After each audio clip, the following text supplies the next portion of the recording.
Hi everybody and welcome. Today I'm going to tell you how you can easily calibrate the Google Maps.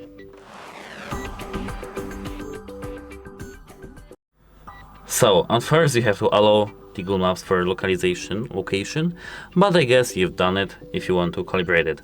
So now you have to zoom in and tap on your location. Here, if you tap it correctly, you'll see something like that. Your location, near your location. Here we have share location, calibrate, save parking, and repair a problem. Let's tap calibrate. Here, as you can see, we have to tilt your device. We have to do something like that. We have to just rotate our phone as much as possible to calibrate our location. But we have to do this when we have it enabled, as you can see. And it will be all for this video.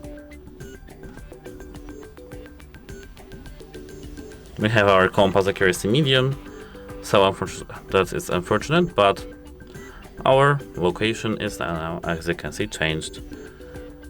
That's it. Hope it helps you and goodbye.